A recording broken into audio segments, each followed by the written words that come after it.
que a igreja tem enfrentado nos últimos anos é a questão de saber definir os limites geográficos, culturais, entre cultura e espiritualidade. Explico. Na minha época de jovem, ainda de criança, enfrentávamos o problema do rádio. O rádio era proibido. As igrejas não podiam, os crentes não podiam ouvir rádio. O primeiro sujeito que teve programa de rádio em rede nacional foi Manuel de Mello, que usou a emissora de rádio que os crentes não podiam ouvir para pregar o evangelho e fundar a igreja O Brasil para Cristo.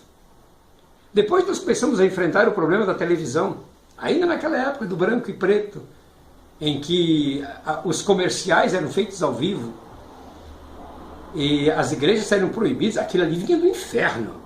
Os pastores pregaram, isso aí vinha do inferno. Mas não sabiam orientar os cristãos como ver a televisão e ao mesmo tempo manter sua espiritualidade. E aí eu me recordo que havia muitas igrejas que os pastores guardavam as suas televisões dentro dos guarda-roupas. Não só eles, mas descobriram depois que os crentes também mantinham as suas televisões dentro dos guarda-roupas. E aí abriu a porta do guarda-roupa no quarto e assistiu o programa que queriam. Quer dizer, a igreja nunca soube se definir nessa pontualidade. Se definir e dizer assim, isso aqui é cultura, isso aqui é espiritualidade. Até que ponto essa cultura vai afetar a minha espiritualidade? O problema da igreja é que ela se deixa afetar pela cultura e não mantém a sua espiritualidade. Ora, a espiritualidade está acima da cultura. Tem certas coisas culturais que vão ocorrendo com a mudança dos tempos.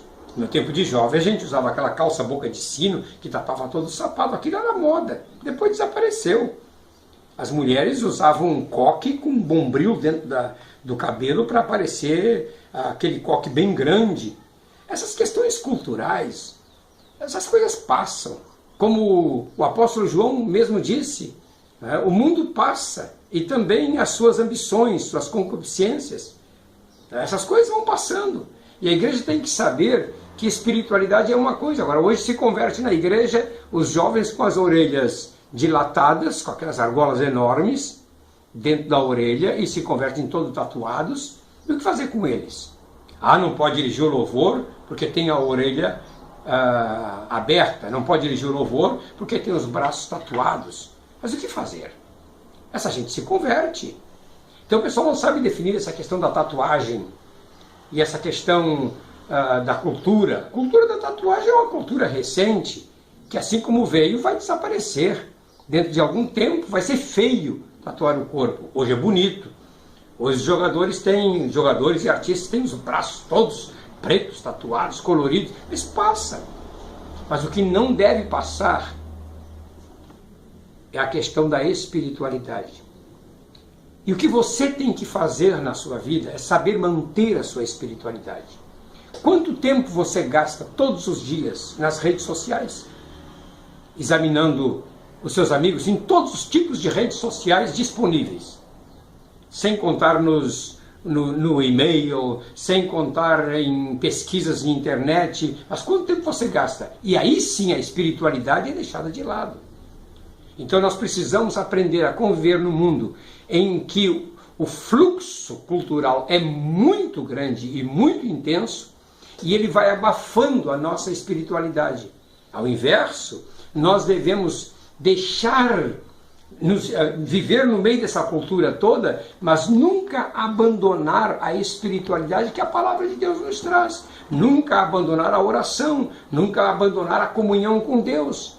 Mas parece-me que as pessoas têm medo da cultura. Gente, a cultura muda. Salomão errou, Salomão pecou e era um cara espiritual. Deus falou com ele. Deus lhe prometeu coisas grandiosas. No entanto, se deixou envolver pela cultura da época. E acabou sendo um rei desprezado por Deus nos últimos anos. E assim acontece com muitos personagens e reis da Bíblia, que começaram bem e terminaram mal. E assim acontece com muitos pastores hoje. que condenavam a cultura da época e hoje se deixaram levar pela cultura do mundo e caíram, muitos em adultério, muitos em pecado, muitos roubando da igreja. Então pense nisso e vamos trabalhar esse assunto em alguns dos próximos temas.